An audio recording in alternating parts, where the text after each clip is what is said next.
Yeah. Woo! The liveliest live push ever.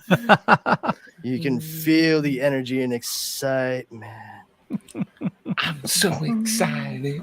Oh, Mid Week Geeks is on. Fantastic.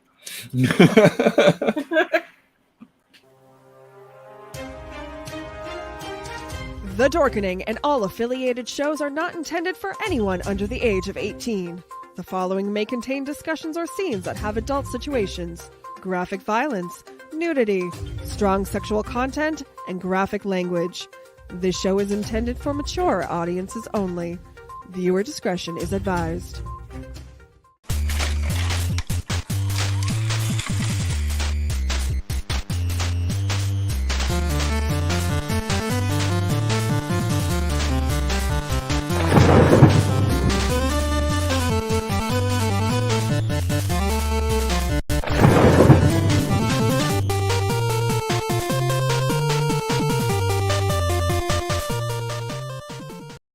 Everyone thinks because you're a zombie, you don't know good coffee. Well, they're wrong. There's only one brew that gets my seal of approval. Deadly Grounds coffee is my guilty pleasure. The aroma is so intoxicating. It brings all of my neighbors out of the woodwork. Deadly Grounds coffee. Coffee to die for and zombie approved. It's good to get a little deadly. Use the front door! Oh, they're so disgusting. Hey, happy Wednesday, everybody. You're watching Mid Week Geeks. My name's Leo. I'm the monkey behind the keyboard here. We have a fun show for you, as always. And with us today, Jar Jar. Hey, I'm the guy across the way from the monkey behind the keyboard. Okay. Good to see you all tonight. but not literally. Not really. Brandon.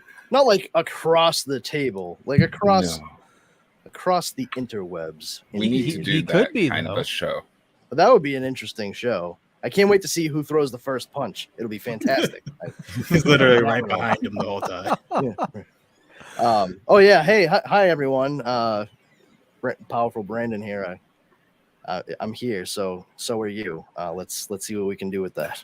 I love looking that you very match. 90s. Very blue also. I love how you match. Everything matches.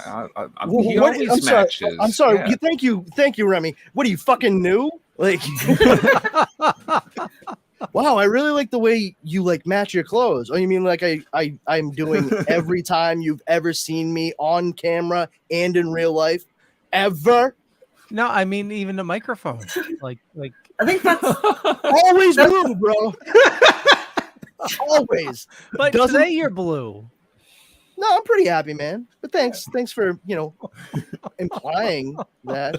I mean, I'm Irish, so I'm actually like I'm more than a little sad all the time. But that's more cultural / genetic than anything else. It comes with the blood, huh?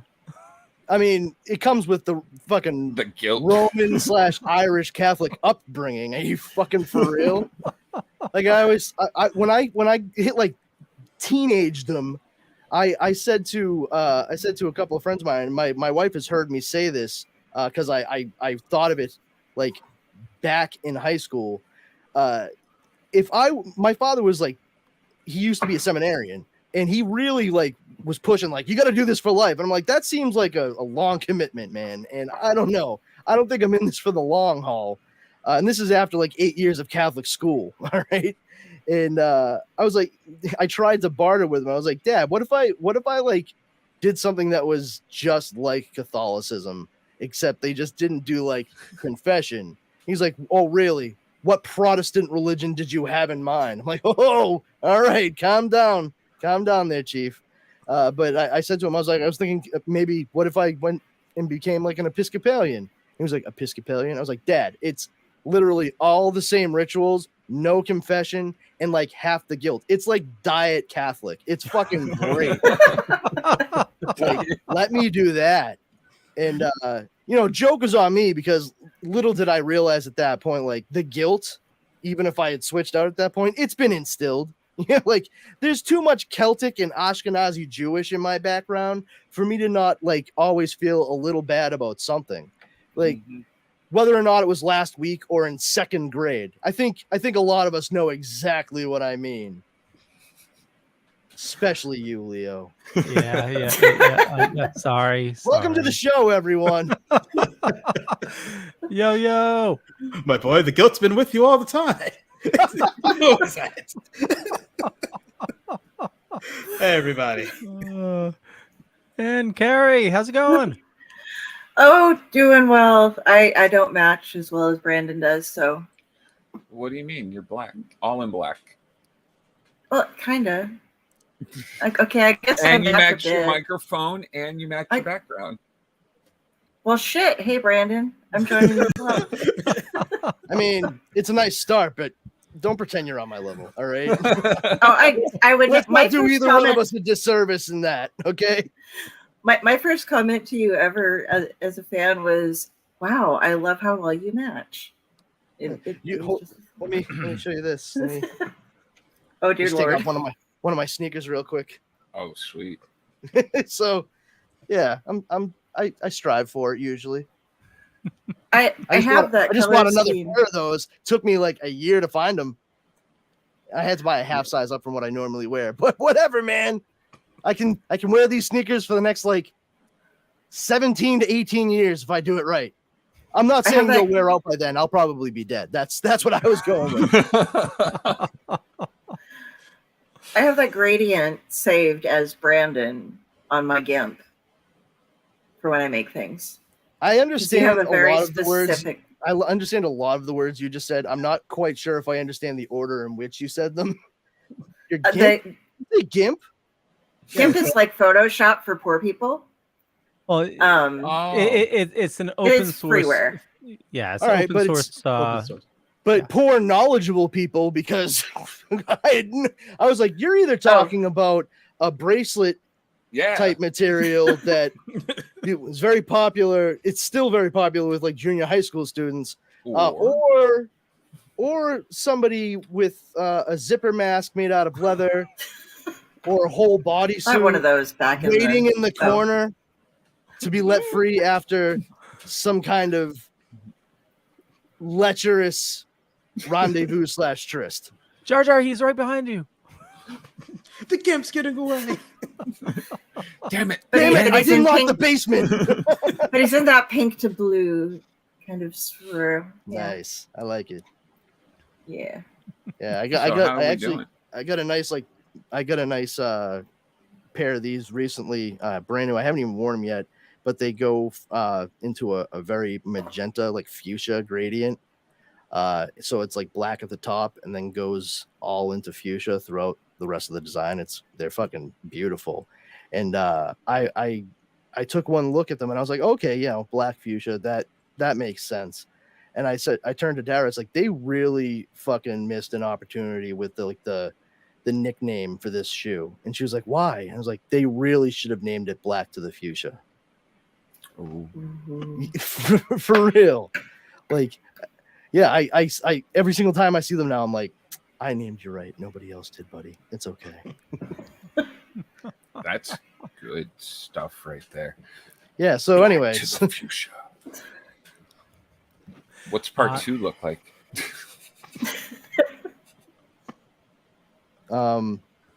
They're high Sorry. tops.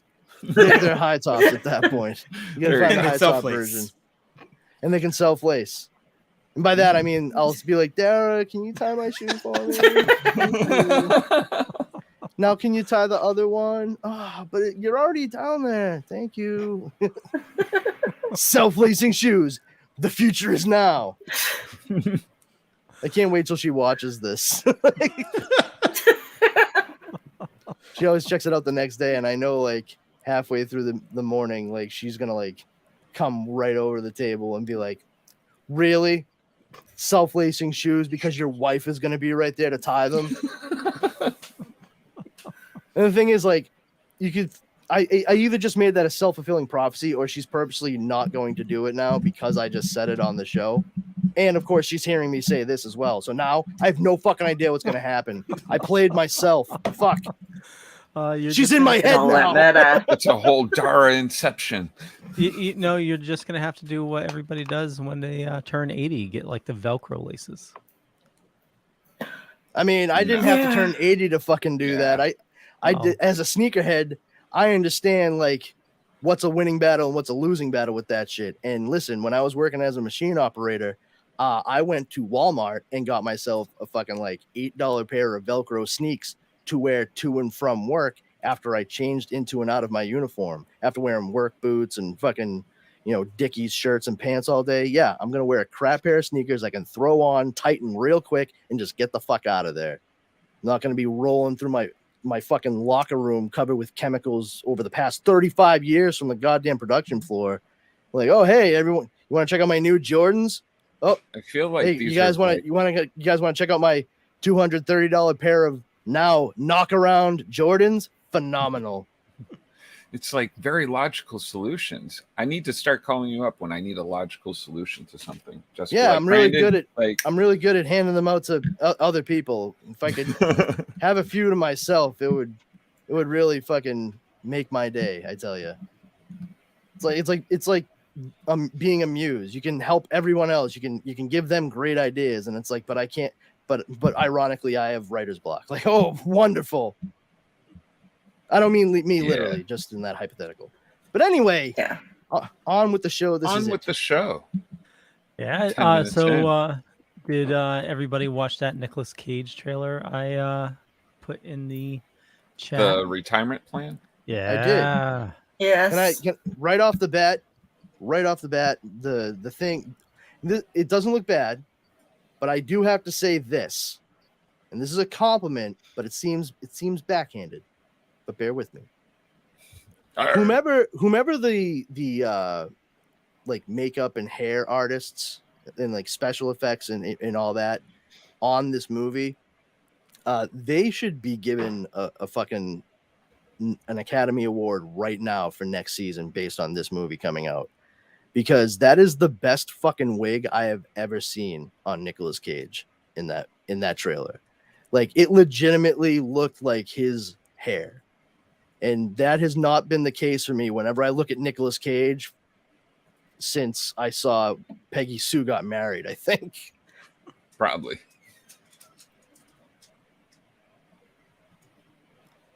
Are we watching the trailer? Are we watching the trailer with the fucking sound off and shit? What is happening right now? Yeah, because the sound. Welcome to Mid Week Geeks, where we'll rewatch the trailer you probably saw already, but with no sound on, and the rest of us being sort of silent throughout.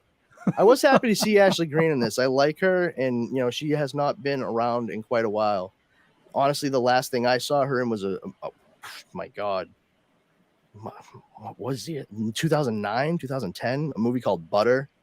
And it starred Ty Burrell, Jennifer Garner, and Yara Shahidi from Blackish and Grownish.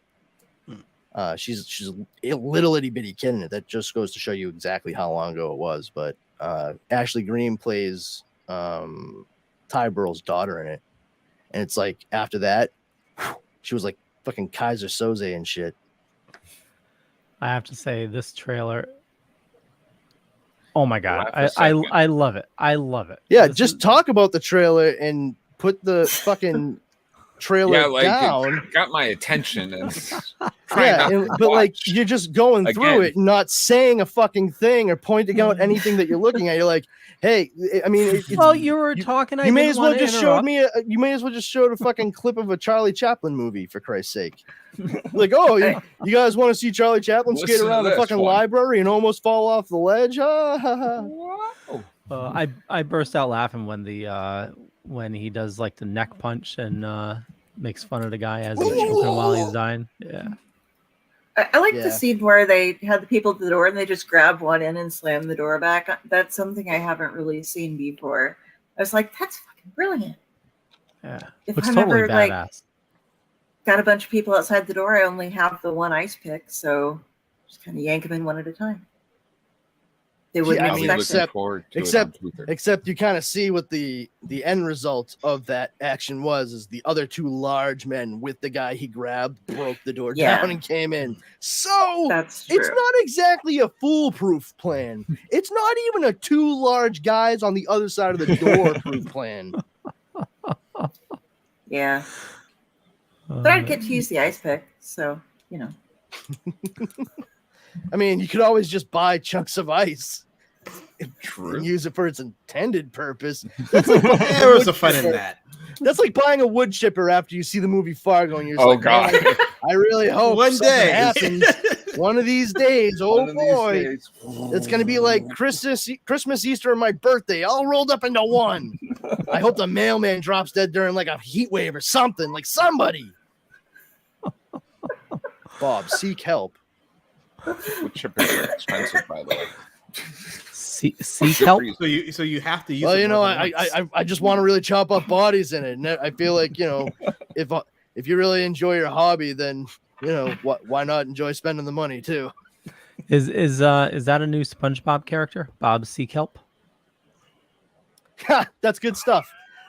Bob Seek Help. It actually does sound like it would be a SpongeBob character, and he probably would be like a neurotic Woody Allen type. SpongeBob. Oh, Yeah. You see, the thing is, I think I want the burger, but I'd feel bloated after. What do I? My stomach hurts now. the carbs. Yo, what do you think of the trailer? Yeah, I didn't like the explanation in the beginning. That's a mild pickiness thing for me. Like, I don't need it to be walked through. Just Yeah, I get it. I honestly, I really just want trailers to show me like the barest gist yeah. of what's happening. You don't even have to do that big like, ooh, there's a reveal in the trailer. Like, not every fucking trailer has to be all fucking rise, all peak. You know, like get it. You got to have some even keel moves going into it, and they over explain and give too much away at the same time a lot in most of these trailers. Well, it's definitely a lot better than what it used to be in like the 40s and 50s. I watched a trailer once from a movie back, and it was like 10 minutes explaining every part of the movie. Like, why would I Well, they're bother gonna going to talk. see it at this point? Yeah, exactly. It's because Hollywood's full of, honestly, like, I know everyone likes to say like, oh, there's like nothing creative going on anymore. No, like, the thing is, like, there's plenty of creativity. There's a lot of creative people there. It's that the people that run everything, it's not that they're just like they don't care about ideas, blah blah blah. They're pussies. And I mean that in the purest sense of the origin of the word pussy. Pusillanimous. They are cowardly.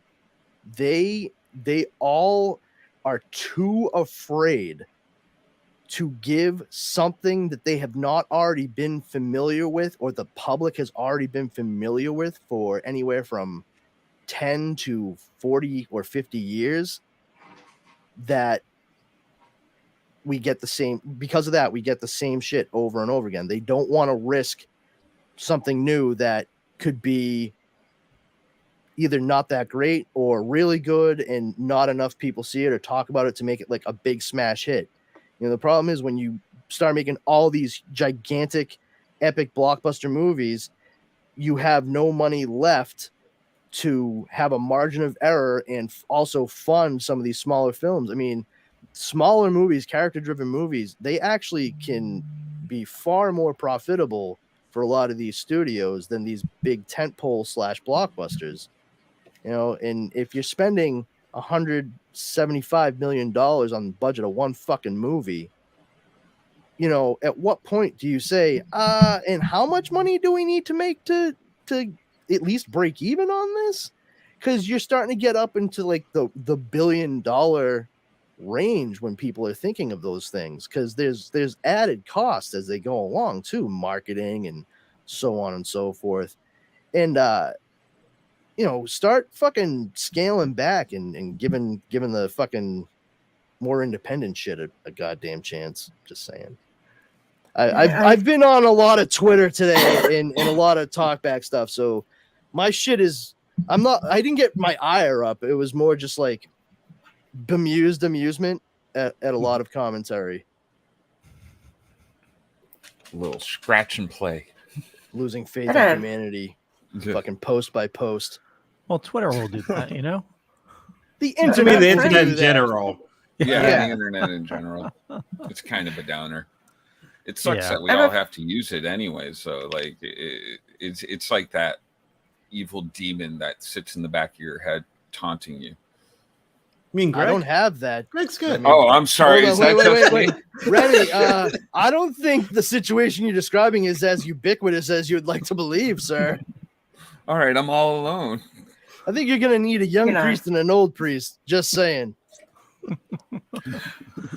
I have a good friend who had gotten, you were talking about creativity and stuff, and he had a book that was going really well, got offered a movie deal for it. They ended up, having to pull the book down and stuff. And it was the true story of how he met his wife. And it's very exciting, but it took place in a different country where laws are very different. And she was from a rich family, and they were literally like trying to kidnap her and keep her away from him. And they had to flee the country, were chased by the family and like physically assaulted and things, and had to go all just everywhere. And because they could not get a director of that ethnicity to sign on to it, they just scrapped the entire project, and he just lost everything that was going on. Because I mean, it was a very exciting film, and it actually really had all happened, but it's kind of sad that that's an issue as well. That it's like, okay, we don't even have to have the actors be this way, but if we can't get a director from this country or from this ethnicity to direct a movie, then we can't do it because they're going to attack us and say that like we whitewashed something. If that, well, I mean, white people can direct black people in movies. Black people can direct, white people in movies. The key to not whitewashing is don't. Just like it's really like that's the building block for everything else. Like step one in trying to prevent whitewashing in the project you're working on. Don't do it. Be mindful of what you're doing and just, don't. It's that simple. Phone call to Brandon for logic. 1-800 Brandon. Critical thinking, I know it's a real bitch, but what are you gonna do? Oh wait, I mean, I know what some people will do. Aloha. They'll rewatch Zack Snyder's Justice League, masturbating furiously into a suck. Oh, angry Superman. Well, speaking of Superman, we masturbating furiously. Sorry. I think that might have happened with this announcement. Multiple announcements. We had it in our thumbnail. So Nathan Fillion is Guy Gardner. Anthony Carrigan's going to be Metamorpho. That's so cool. And I'm gonna love to see Metamorpho on screen. You realize we're just like two people away from the Terrifics now. That's true, because Mr. Terrific's in there as well. Yeah. Edie Gathegi? Is that how you pronounce it? I think it's Gathegi, yeah. He played Darwin in X-Men First Class. So hopefully they don't kill That's him actually off a for picture no of him goddamn as good Darwin. reason. Yeah, that was so fucking... Yeah, like, that was stupid. How the fuck is their power going to be to, like, adaptability? You can adapt instantly to any situation. Yeah, that killed him. God damn. And Isabel Merst will play Hawkgirl. I think it's Merced. Merced? Is she going to play it doing a Dora voice? Hola! Does she have a backpack? Hola, Clark! Backpack. Yeah, that's where she stores the mace. Have you guys ever seen that girl that walks into her kitchen and she does the whole thing and she's like, that means, can you make me a sandwich? And her mother throws an entire fucking loaf of butter at her head. Yeah. It's fucking hysterical. She does sound like just like Dora too, and she's like college aged. My grandfather started picking up on that. Like he'd sit around and just randomly watch TV, and he wasn't that good with the remote. when he was older, and so we'd catch him, and he started learning Spanish watching Dora. Like, it was really weird. He'd suddenly just drop a Spanish thing here and there, and we're like, Clearly, okay, Papa's learning. It works on 90-year-olds too. I did the same thing, but not with Dora the Explorer. I hung out with my friends from the next street over. That's what I did, because that was, if you wanted to try to pick up Spanish or Portuguese Creole, man, would that be the right place and time for you? I tells you. I remember one time I was 27, I think. I was working, and I was working with a bunch of folks from Cape Verde. Like, most of the staff there was Cape Verdean, and they would talk, they would speak in Portuguese Creole all the time. And one day somebody handed me something when I was reaching for it, and I just went, "Oh, obrigado," and they stopped dead. They were like, "What did you just say?" I said, and I was like, "Oh no, did somebody lie when they told me that meant thank you all those years ago? Oh, this one paid off in the long run, I guess." But I was like, "Oh, obrigado," and he was like, "You say it like we say it." I was like, "Yes, words funny like that, indeed." Anyway, later. But yeah, it just it struck me as funny how I was just copying what I heard, like how I heard it, and that's all it was. I might as well have been doing an impression of someone saying the word. It's just all by rote. Like, I logically understand what it means, but I can say like that, and bon dia, which is good day, and bon noche, which is good night. And we have reached the end of what I know in Portuguese. That's it. I pulled up Superman Legacy on IMDb, and their description. Oh, cool! They are like the best place to get information. Oh yeah. Yeah. Well, That looks like fresh clips from it. Yeah. Well, hold on. I just heard what yo. What did you just say about Wikipedia? I said all those look like fresh clips from it. IMDb. Yeah. I was literally thinking, like, this is just like a half step up from Wikipedia. So it follows Superman as he reconciles his heritage with his human upbringing. He is the embodiment of truth, justice, and the American way in a world that views kindness as old-fashioned. And so they've only announced 6 so far, right? To my knowledge, yeah. So it's gonna happen in like mid '80s New York or something like that. No, my hope, honestly, I don't want Metropolis to be like super duper like world of the future, but it should look like pretty modern and shiny, and sort of like what you can see as being the example of what cities could start to become in the future, particularly like in the DCU, because Metropolis is supposed to be like the city of tomorrow.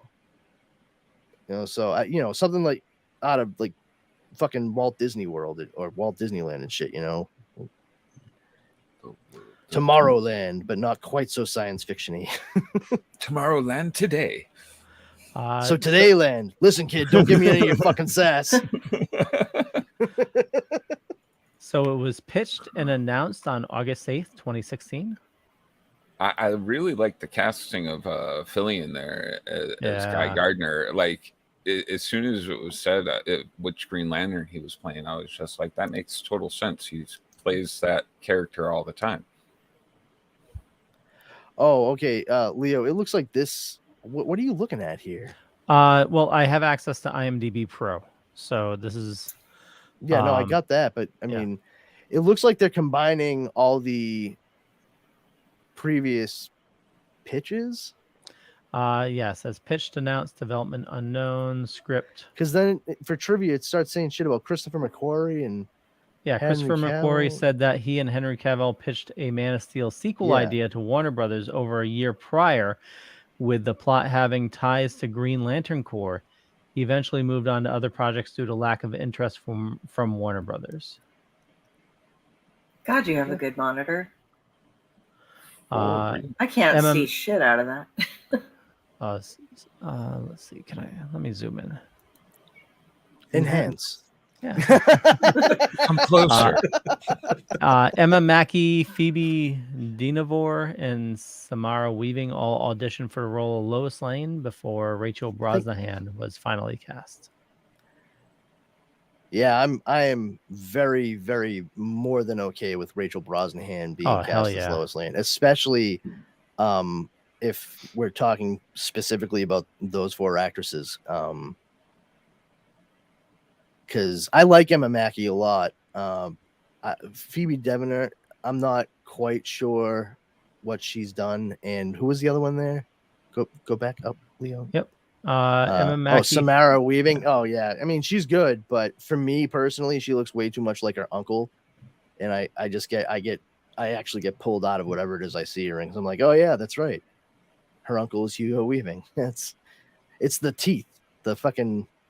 They all have these gigantic chompers in that family apparently, but who else? Camilla Camila Mendez and Mary Mauser were considered for the role of Lois. Yeah, Camila Mendez played Veronica Lodge in Riverdale on CW, and Mary Mauser plays Sam LaRusso in Cobra Kai. Okay. She would have been way young. That's what I'm saying. Like, nah. Camila Mendez too, and I mean, it's nothing against either one of their abilities. They just both look way too young to do it. I honestly would say give Camila Mendez like a few more years to be more age appropriate for Lois Lane, and I would buy that in a heartbeat. I would have no problem with that. So it seems like we're getting, which is awesome, casting news pretty fast. I mean, well, of course we are, because James Gunn's trying to keep people from speculating and, you know, building up weird expectations for themselves and in their own head canon before the movie even fucking starts filming a frame. Like, you're not supposed to do that. I was saying to Dara earlier, I was like, you know what? He's doing this for that reason. Like, you know, you don't want to have people just go off and speculate wildly and start to build these expectations that are only in their head, but they hold the final product up to it. And the fact that people just keep doing it, it's absolutely out of control. So he's right to try to nip it in the bud. And then I was like, and of course, I am aware that I am saying this as I'm about to go on the weekly show in which a lot of us speculate on every single thing that we hear throughout every week that has to do with geeky shit like this. I don't think it's just of it so much thing as, to do. I was like, I don't think it's so much as hypocrisy. Just I live my life in a full blown state of cognitive dissonance day to day. So who do you think? So the characters that are announced so far, what other characters do you think we might see? I mean, we'll probably eventually get Jimmy Olsen, we'll get Perry White. Plastic Man? I 100 Plastic Man is a possibility, but they may hold off on that because that is a little front loaded, I'd say, for heroes. That would be fun though. I did see that James Gunn, you know, people were commenting on like, oh, I thought this was supposed to be a Superman movie. And he responded with something along the lines of like, yeah, it is a Superman movie. The focus is on Superman and Lois, like, you know, that whole dynamic. But I mean, the story is about Clark and Superman.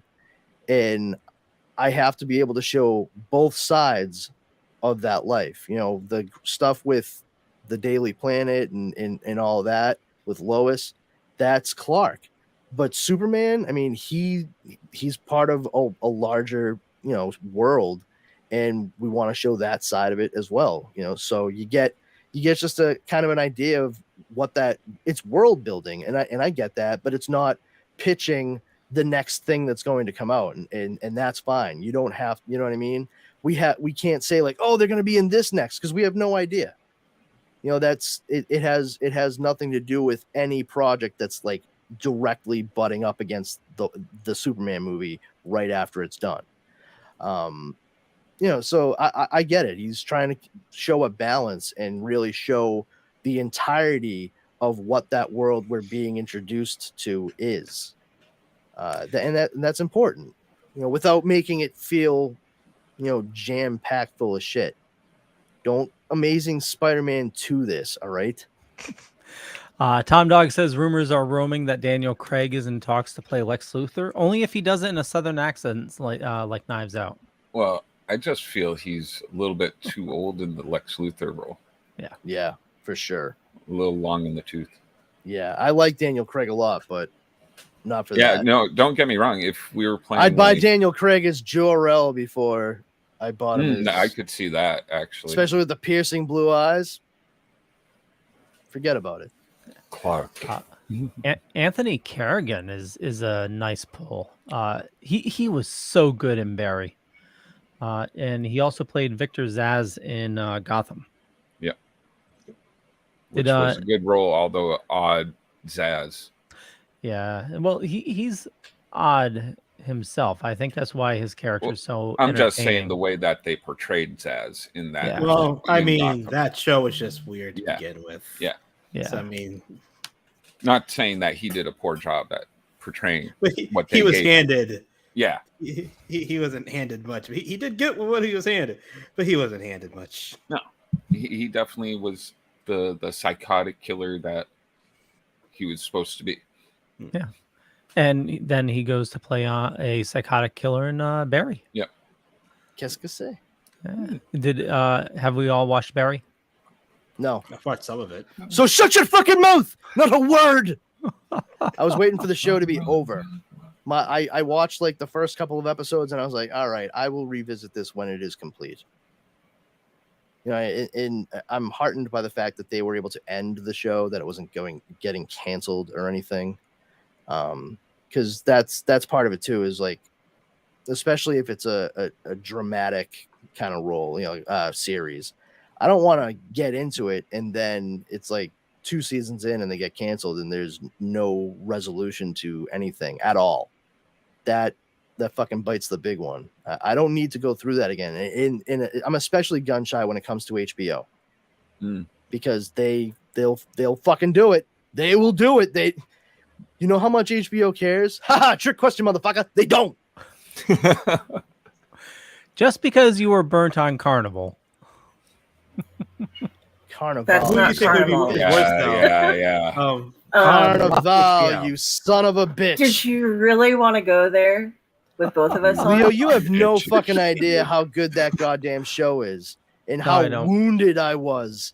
Not as a fan of a genre or a cinema, nothing like that. Just as a person enjoying a story, I was left with some serious trust. And to top it all off, they gave The Sopranos like how many extra fucking seasons? Fucking ridiculous.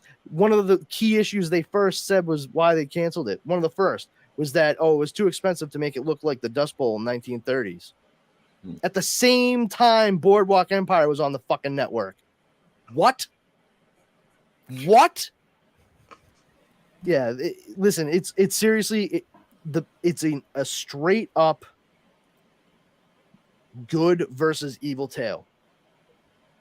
And it's like more than biblical in scope, and it's all taking place in the 30s with a traveling carnival and portions in like a town in California that's just building itself up. Like it's so fucking good. Clancy Brown, Nick Stahl, before he unfortunately got like too mired into drugs, from what I understand. Clea Duvall, Tim DeKay from White Collar, Toby Huss. You guys know Toby Huss? No. He was the Wiz in Seinfeld. I'm the Wiz. Nobody beats me. I'm the Wiz. He played the radio man in the electric worker on the ship in Down Periscope. I remember Down Periscope. Don't remember that role though. Awesome. Well, this has been fruitless. Yep. It was a Glad great to be here to not cast, help you. though. Yeah. Yeah, I'm with you. I love that show so much, and then even though it was done, I watched it because I was like, I gotta see it. Like if I hear like I see something in a show, or I've actually seen it like on trucks around here, I just see the name Scudder, and it skeeves me out. It really fucking does.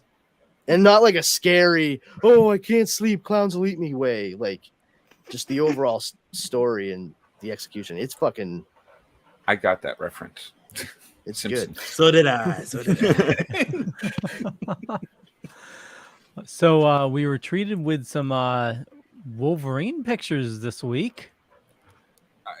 I'm hoping it looks better than that. Yeah. I'm really hoping it looks. I mean, I know they're going to do some CGI on him and stuff, but like that suit looks a little weird. I mean, I have no problem with it altogether myself. Yeah. I no, now, you maniacs! You finally did it. Not Daredevil. Deadpool kills the Fox universe. Yeah, I think it's. I was saying, just funny enough, no lie. Leo, Justin, Cooper, and I were recording the upcoming episode of Comics Paradox on Monday, and during the recording of that show, that photo, that still of the 20th Century Fox broken up logo was put out, but we were all in the show, and on the show I literally say, like, I don't know, I just feel like maybe they're, with all these people they're announcing from the Fox superhero like Marvel movies, maybe they're kind of gearing towards like a version of Daredevil kills the Marvel universe, but it's Daredevil kills the Fox Marvel universe. Yeah, right. And then we fucking sign off, and I'm just like going and clearing my notifications and this, that, and the other thing. And I see in one of my notifications on like Twitter and Reddit, I was like, what the fuck? I was like, oh my God, my finger is on the pulse, kid. That has to be what it is. I am 100% certain that's what's happening now. I want everyone, and not to be mean about anyone's performance or nostalgia that anyone has, but I want them all to die. Do it. Yes. Erase it. Kill them all. Burn them all, Ralph. That's also a Simpsons reference. The leprechaun. You know what you have to do now, Ralph? Burn them all. Burn the house down. So you think they'll bring all the X-Men back? No. I think you're going to get probably like 10 good names. The ones that we already heard, and probably like 4 or 5 other ones. Well, we got who? Jennifer Gardner. Hugh Jackman, Jennifer Gardner. Ben Affleck. Is that it? Did we get that one? I thought that was true. No, I didn't hear anything about Ben Affleck. No. There's wild speculation about Affleck being in it because they're bringing back Elektra. Maybe so that's what I thought. Why not have him come in and do his thing real quick? But you know, here's what IMDb says. Oh Christ on a cracker! Yeah, please. Matthew updated McFadden. 17 minutes ago. Ooh. Oh yeah, I did know that Matthew McFadden was in it. He's playing someone from the TVA. We just watched Succession. That was so good. Succession. Yes. Yeah. If at first you don't succeed, keep on sucking until you do succeed. Awesome. Somebody told me earlier today they specifically remembered something I told them. I was like, I was in the Atlantic. Strangle people like that. Great. Supposedly. Peter's coming back. All of the sudden. You shouldn't have said that. You're just... Yeah, it's true. That's a whole nother problem. Oh, no.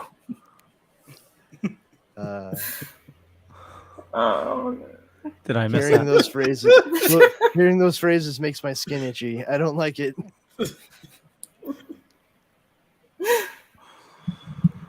I worked too hard for too long to not sound like Sully hanging out by the Packy in fucking Charles Newtown. To not pay attention when people speak like that. I was like, how do you not sound like a moron to yourself? That's what I don't get. Like, you can hear you What do you too, mean? right? It's Like, mine. why? How are we both hearing you speak and you are okay with what's coming out of your face? I mean, I don't get it. I got no idea, Brandon. No idea at all. I had a feel like boss the who used to. I had a boss who used to use phantom instead of fathom. I just can't fathom how you do that. And I was just like, how? That's not even fucking close. There's like the vowels are in the right place. He probably used the term for all intensive purposes a lot too, I bet. Yeah, he at least once daily. And he would talk about the French benefits of his job.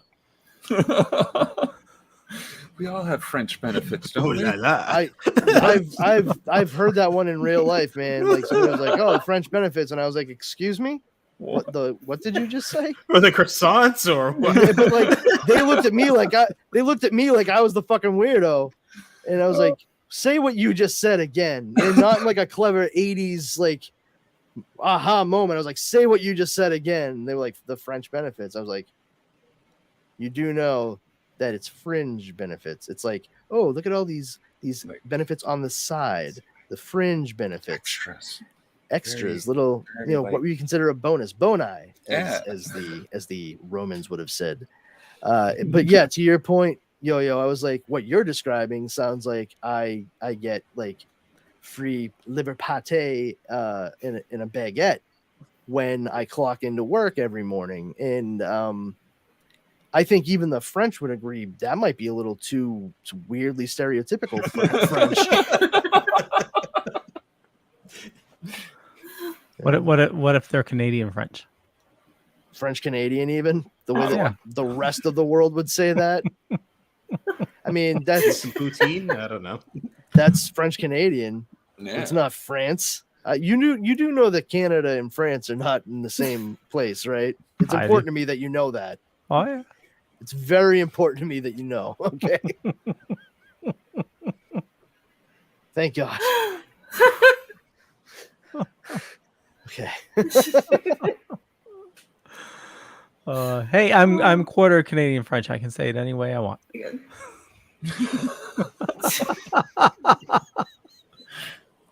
My great grandfather was half Cherokee on my mother's side. So How do you know? What does that make you? What does that make you? Absolutely nothing. Really white still. Like it means so in part plain and pasty. Here's the deal. That's true in my family. That is actually true. However, there's so much whiteness in every other portion of my genetic heritage that I literally have no trace of it whatsoever. And like they had legitimate like paperwork for my great grandfather being Native American. There's my Gram, his daughter, as she got older and older, she looked more and more like an old Indian like squaw, like just a little tiny old Indian like Native American lady that you would see outside the general store, like straight up. And I took a fucking DNA test, and I was just like, "Oh, this is Ashkenazi." my fucking wheel. It basically just was a box of assorted crackers. That was the description of my background. Yeah, I got mainly something in Europe, and then everywhere. Thank you, Yo-Yo. Fucking Yo-Yo got it. Jesus, I'm giving you guys gold. Fucking. This interview is over. I'm gonna go hang out with my Dutch Pennsylvanian relatives. I'm gonna go hang out with my new friends. One of them has a pool above ground. Not anymore. It exploded. He lets me play the Nintendo in his room whenever I want. Too soon, Brandon. Too soon. Oh, sorry. First cut is the deepest, eh, bud? Oh, some new Wolverine pictures just got posted. Oh, okay. Hold on. Are they real? Okay. Holy shit. Right. Yeah. Oh my God. It's Hugh Jackman out. doing Wolverine things, and Ryan Reynolds in his Deadpool costume doing Deadpool things. Yeah, but there's no black in the eyes. Because the fucking eyes are CGI. Come on, God damn it, Leo. Yeah. They're CGI, bro. How do you think he's moving the fucking mask in his eyes like his eyes? Like, that's not how masks work. You know that Tom Holland wore the same kind of mask in Spider-Man, Home, and Home. Again. You know, Home, the Home trilogy. Yeah, he came home. Squared. He came home. He left home, and then there was no way to get home. That's what those three movies are. Yeah, Homecoming, Far Away. Nope. that's it. So I'm guessing this might be like the final battle, or the beginning battle, or it could just be the beginning of the. Yeah. I mean, you know how they do that musical montage. It'd be really funny if this is just like one variant of Wolverine that he comes across, and this might be like at the beginning, and this might be essentially the live action version of the cartoon Wolverine from Fox. Yeah, that would be. And eventually, Brandon, your he'll have to brain is fucking amazing. Thank you. That I've been telling everybody that for years. It's about fucking time. God damn it! All right. He has to fight his way up to Old Man Logan. Final boss. Kind of funny. I wouldn't call him Old Man Logan here. Definitely. Oh, you mean like as a character? Okay, my bad. I misunderstood. Sorry, middle-aged Logan. No, but I mean, honestly, I don't really care to see any Old Man Logan fucking nonsense. I think you might see just like a couple of versions of Wolverine, and then we'll see a bit of jumping around and murdering / accidentally killing, which I think might actually happen more often than not. Like, I think it might even be spun on its ear and be not so much Deadpool kills the Marvel Universe, but Deadpool fails at saving the Fox Marvel Universe. Like, maybe he finds out what's going on, and the TVA is trying to tell him, like, this universe is, like, scheduled for demolition. It's dead. And he's like, no fucking way. And he's like, no, things are happening in a very particular order, and that's the only way we can keep a hold of this and make sure that it doesn't spill out into other realities.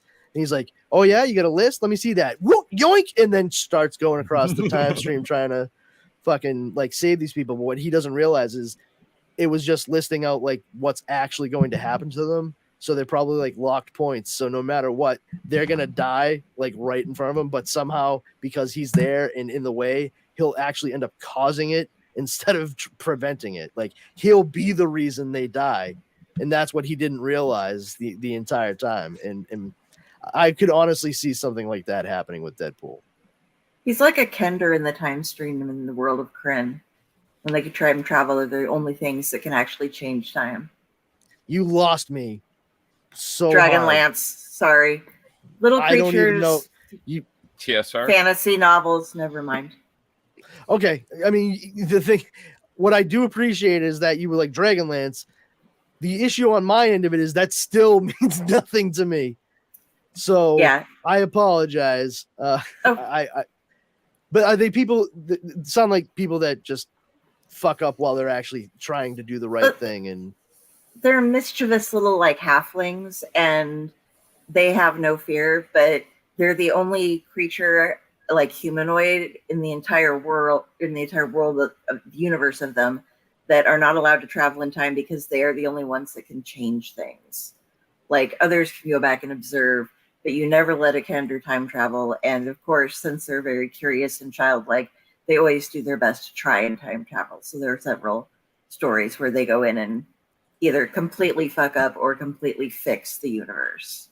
So, you know, I was thinking about it too. Like, all these characters, they're part of that Fox Marvel universe that was going on. It's not even necessarily about going to different like dimensions, different realities necessarily. No. I mean, he could be going after or going to these people in the world he's from, you know. And this point in Wolverine's career in the X-Men movies, who's to say he wouldn't be wearing a yellow and blue outfit? You know, they were rocking yellow and blue outfits at one point in one of the other movies. So, Well, wasn't it at the end of the first movie? You the see Wolverine, that would be the second movie. Don't you dare try to fucking make people forget about X-Men Origins Wolverine. I'm not saying it's good. I'm saying we should all fucking remember that. So it doesn't happen again. That's where we came from. Yeah, that's what you get. All right. Oh, I thought it was the X-Men movie. Nope, it was the No, Wolverine. the Wolverine. The Yeah, Wolverine. Oh. the one You where want You want to test me on this, pal? the No. protectionist, It's been a while dies since I with his watched it, hand in so. his heart. It's not really yellow and Sorry. blue. It's yellow and black. I'll need to rewatch it. Yeah, apparently. Yeah. Now ask me when the last time I watched it was. When was the last time you watched it? 20 I don't know, years. when it first came out on fucking Blu-ray. So how many years ago was that? You're the one Several. with the answers. Sometimes Yeah. I sometimes When I was actually it, need Brandon? them. When was it? How fat was it? No, wait, what? I don't know, 2015, I'm gonna say. Now I need to fact check myself. Nah, it has to be before that. Yeah. The Wolverine? Sounds about right. Yeah. 2015. 2013. I was off by 2 years. Do it. So Deck. Anyway, enjoy your fucking Pyrrhic victory, dickheads. I will. Was it worth it? I won, but at what cost? Another trailer that dropped today. I'm sure we were all waiting for it. The Wonka trailer. Oh, I thought you were going to say the Dune 2 trailer. Yeah, That was I watched today. it. I didn't watch that. I watched did. it. I was And aware it of is- his presence. I didn't watch it. I It I is. watched it accidentally. Like I didn't set out to watch it. I turned on my fucking Fire Cube and I was like, oh, they have a thing for this Wonka thing. And Dara was like, oh yeah, and it says learn more. So I thought it was just gonna bring me to a fucking page. It brought me to the goddamn trailer. I was like, well, fuck. I guess I'm watching Damn the it. trailer now. you're And making yeah, chocolate. whoop-de Yeah. shit. I'm not I don't against it. Yeah. I just don't care. Just I don't think Timothy Chalamet was the correct choice to play Willy Wonka. I will say that. So, for people that don't know, obviously this is a prequel, so we learn, where he got his start. Wonka begins. Yes. What? made Why Willy chocolate? Wonka? Why chocolate, Willie? Because chocolate scares me. Because I'm allergic to chocolate. It could kill me at any moment. He needs to go find some special cocoa leaf and bring it to the top of a mountain. I did think it was cool that the like vicar they showed was Rowan Atkinson. Oh yeah. I And love that guy, that. that guy, the businessman that comes out or whatever with like the pompadour. He was in the BBC show that was aired in America. Also had Rob Lowe in it, called You, Me, and the Apocalypse. It was a really good one. Oh, He's that guy spending with too the much must, time with that guy his- with the guy with the pencil must. Yeah, that guy right there. He was also in You, Me, and the Apocalypse. Oh man, the United Kingdom is such a small island. It's like, oh, can you name 12 British actors and actresses? Sure. Well, Yeah, they're right there. congratulations. You've just named the vast majority of the casts on Sky and BBC and this, that, and the other thing. I mean, it's seriously like, I swear, like the same dozen people. Wonka. See, I wouldn't be against another, like maybe a series of the Chocolate Factory, but I don't know if I care why Wonka I don't became- really fucking get why the focus needs to continue being on Roald Dahl's Oh, Willy I Wonka really- shit. Like I really There's don't a lot of understand other it. stories to. Yeah, and Roald Dahl, I mean, considering his more Teutonic and Scandinavian background, he really leans into the initial ideas of like the Brothers Grimm when it comes to the tales he makes for children. Like they're fantastical, but there's also like a bit of a dark edge to them. And it's the perfect balance for such a thing, because it helps children to learn how to, navigate feeling really good and excited and happy about something, but also like if something kind of scares them, like it's. And also a lot of things in children's stories are parables for other stuff. So, I think that's valuable for a child to learn and experience, so they can identify situations and navigate themselves better in the real world. Otherwise, like if your kid never experiences any kind of like real thing, by the time they go off into the world on their own, they are going to be a bit ill prepared, at least to start off with, hopefully only to start off with. In short, scare your kids occasionally, but not too bad. Yeah, well, just enough to make sure they stay in line.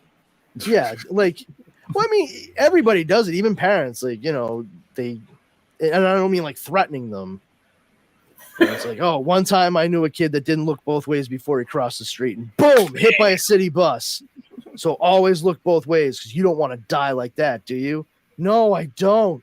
And you should have seen me when I was like fucking 7. You would think I was trying to break my own fucking neck by looking both ways. Well, I tell you that Hugh Grant as the Oompa Loompa is enough to scare anybody. That's Hugh Grant. He's either furiously looking back and forth for traffic, or he is a big Busta Rhymes fan. Snap your neck. Break your neck. So it looks like this just came in. Flash is going to be available for rent or purchase next week. VOD. Ouch. Okay. That was pretty soon, huh? Yeah, I'm holding off. I'm holding off on getting the Blu-ray. Like, I'm gonna buy the physical. Yeah, that's gonna be September 15th. Yeah, and I can wait. That's fine. But yeah, I was like, the physical is gonna come with a code for the digital, so I'm not gonna spend the money on that to get it a little sooner. I can, good things come to those who wait sometimes, They're something like that's probably you get better extras anyways.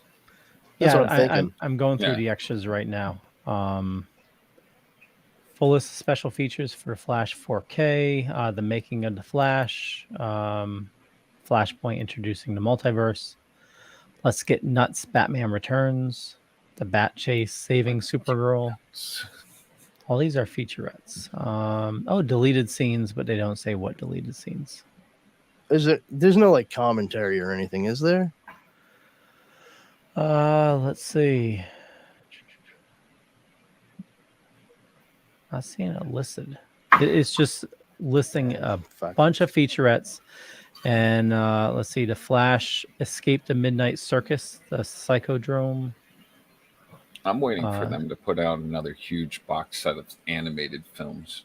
I got that. Yeah, me too. It is friggin' dope. Yeah. I was so excited when that came out. I got that box set. I got the box set of the Skywalker saga. Oh, nice. Yeah. First time I ever bought like all of those movies on all together, like physical media. And I have the entire Infinity Saga box set. Oh, nice. Actually, I have all of the limited ones that they did. I have the suitcase with the suitcase with the Tesseract. I have the orb, which was phase 2, and then they didn't do any for phase 3, and they came out with the whole red box Infinity Saga, the kit and caboodle. And I actually didn't buy that. My wife got it for me as a I think birthday gift. So that's very nice. The only other box set I did was Battlestar Galactica. Oh yeah, I have set that. I love that show. I have that one as well. For a while, that was the only way you could really see it again if you wanted. Yeah. So, and Dara and I both like together. We watched it like three times. The politics in that show are just fucking phenomenal. Oh, it's all the story, philosophical, and it's really well done. And Eddie Jimmy Olmos. I call him Eddie Jimmy. You guys, Edward James. Edward James Olmos. Almost. He almost did what? He's amazing in it. I mean, Yeah, he is. as Adama, fucking forget about it. So say we all.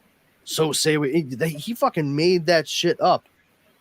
Really? I didn't know. Yeah, that was him. That like, was some moving shit. Yeah, and it became like part of the show forevermore after that point. Even the writers like, fuck, that's such a goddamn good way to end that shit. And it stuck. That's how they ended like their ceremonious kind of stuff. But yeah, like that had a real chance at blowing it, and I think they pulled it off. Oh, they knocked it out of the park. Yeah, like far beyond expectations for me at least. Talking about box sets, I had to stop buying Star Wars box sets because it was becoming a problem. Stop buying Star Wars box sets. I'm sorry. Yeah. I feel like what? Hold on. What? Why are there how many fucking sets? How many box sets of Star Wars movies do you have, Leo? Well, I was on a quest to like get them all. So I think I stopped. I'm hearing a lot of words, but not a lot of numbers. That sounds like too many already. Yeah, I think I stopped at like 12. Jesus. Well, so I had it started when the VHS came out, you know, because you know, you had to get all three.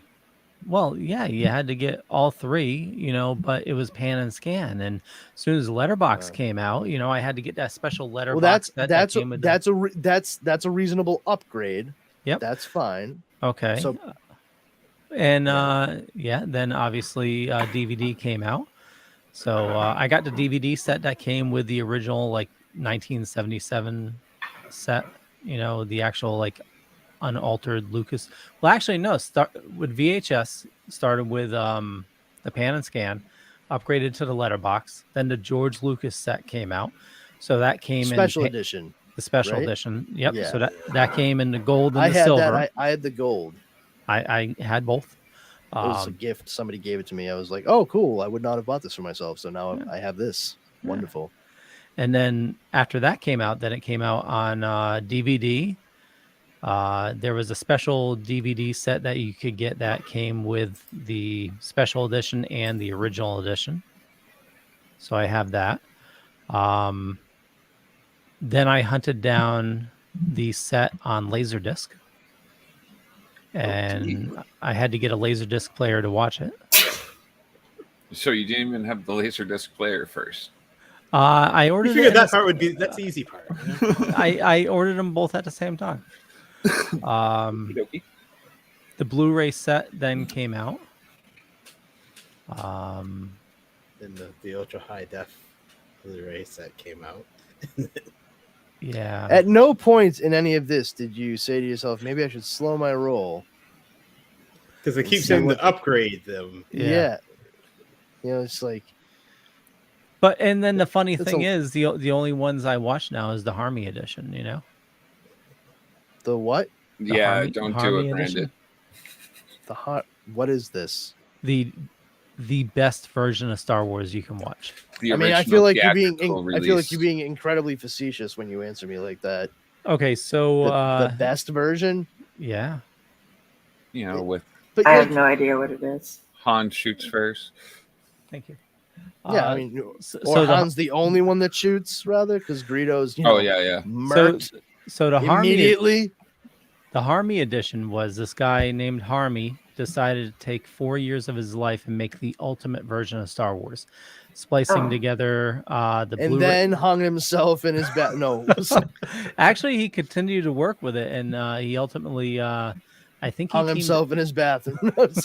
I think he teamed up with a team that was doing the 4K film transfer, and then you had the D Plus, which is not Disney Plus, but yeah, there's multiple versions out there. 4K 88 just came out, which is the so there's a team you told me about that one. Yeah, so you have 4K 77, 4K 88, and then 4K 80, and then 4K 82. 2 or 3. 2 or 3. Yeah.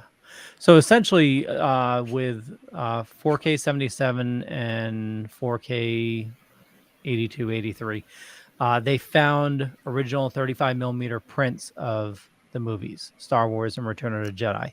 Prince And- wasn't that small. He was probably like 5'2". Well, this was a copy of Prince so that he could fit in his cave there, with all his Fit in a stuff. cave. He was already pocket sized to begin with, but okay. No, you didn't know Prince had like a bunker with tons of unreleased material? Well, I don't think it was like a thought that was bunker. But yeah, I did know that. Like Yeah. he had stuff like locked up in his estate, like literally like vaulted. Yeah, apparently. Yeah. If any of it gets released, you should burn it because he definitely didn't want it released. Yeah. Yeah, like even there's a Kevin Smith documentary that's in there, right? Yeah. Yeah. Kevin Smith talked at one of his evening with Kevin Smith deals or whatever about being asked by Prince's people and what have you to go there and film a documentary at his place, and it was an odd story. But regardless, yeah. So they found the bunch of the old celluloid. Did he make him pancakes? I hear he does make good pancakes. Blueberry or chocolate chip. Bitch. So yeah, a team found a original 35 millimeter print of the Star Wars movies and did a 4K scan of it. So you can see the original Star Wars. Or you can watch the Harmony edition, which is the edition I prefer because it's cleaner. Is that on Pluther? Yes. Yes, it is. Actually, both are on Pluther. Actually, all three are on Pluther. 3 of each. I'll direct you to find them. 3 of each. Wait, hold. It's a riddle you must solve. So I'm going to be doing a version with. How many Stratovarius. fucking movies are we talking about here? Can I Leo? sign you up for the? In toto, number of copies of movies. How many do you mean? A lot. A lot. We was like peas and carrots. One too many lots. Okay, so you have the. Can't sit here. I'll go into it. Jeez. Break the silence. Break the silence. Break the silence and get the cheese. No, wait. Ooh. That means 2 things. Never mind. Yeah, Aw. so. You know what I did while we were. Oh. There's 17. 17. What? 17 versions? Did you say 17 fucking versions of the first 3 movies? No. Because that includes like the holiday specials. That's yeah. still a lot of Battle for Endor. You are. You fucking counting the prequels and shit now too? Like anything that says Star Wars on it, that's what you meant? No. So you have the Harmony edition, the D Plus edition, the 4K edition, and then the special edition. And this is all for A New Hope. All for A New Hope. That is far too many versions of one movie. Yeah, but all depends Have on you ever what you watched want to them watch. all side by side just to see if there's any real difference? No. Don't do that. like- You will not be right afterwards. Playing Pink Floyd The Wall and The Wizard of Oz at the same time. I'm trying to see if anything syncs up with it. What do you mean anything? I'm just working my way through everything, man. So far, nothing. The version I don't have on there and it will never go on there is the McClunky edition. McClunky. Oh, that's where you draw the line. Cool. Yep. Yeah. When Greedo talks, can't have that. McClunky. Ota solo. But yeah, John will get his money. Now just have a seat with me, pal, where I can shoot you under the table. And that's how that goes. Yeah. So if you enjoy Star Wars, definitely check it out. I mean, I feel like I'd have You'd to have to more really than, like Star more than Wars. it. Talk about masturbating furiously, right? Why are you ordering 12 packs of Hanes sport socks on Yeah, you Amazon? only need two. It's called doing laundry.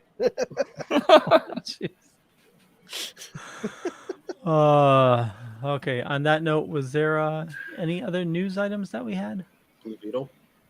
Oh yeah, Blue Beetle trailer dropped. Oh yeah, that guy. Yeah, It looked really good. Yeah, it does. I'm just as excited This to is see the it. final trailer, right? Yes, Yes. final trailer.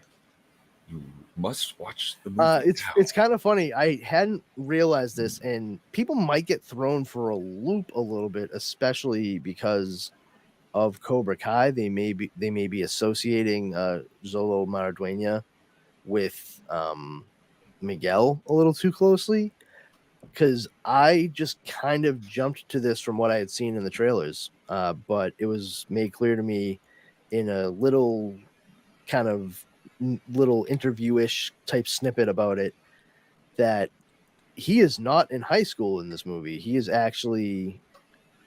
finished up going to law school, but he can't fucking find anything out there. And yeah, that's why he moved back with his parents, and he's living there, like trying to figure out what his next move is. He knows that girl, that woman who's part of the project and the one that gives him Blue Beetle, the Beetle Scarab rather.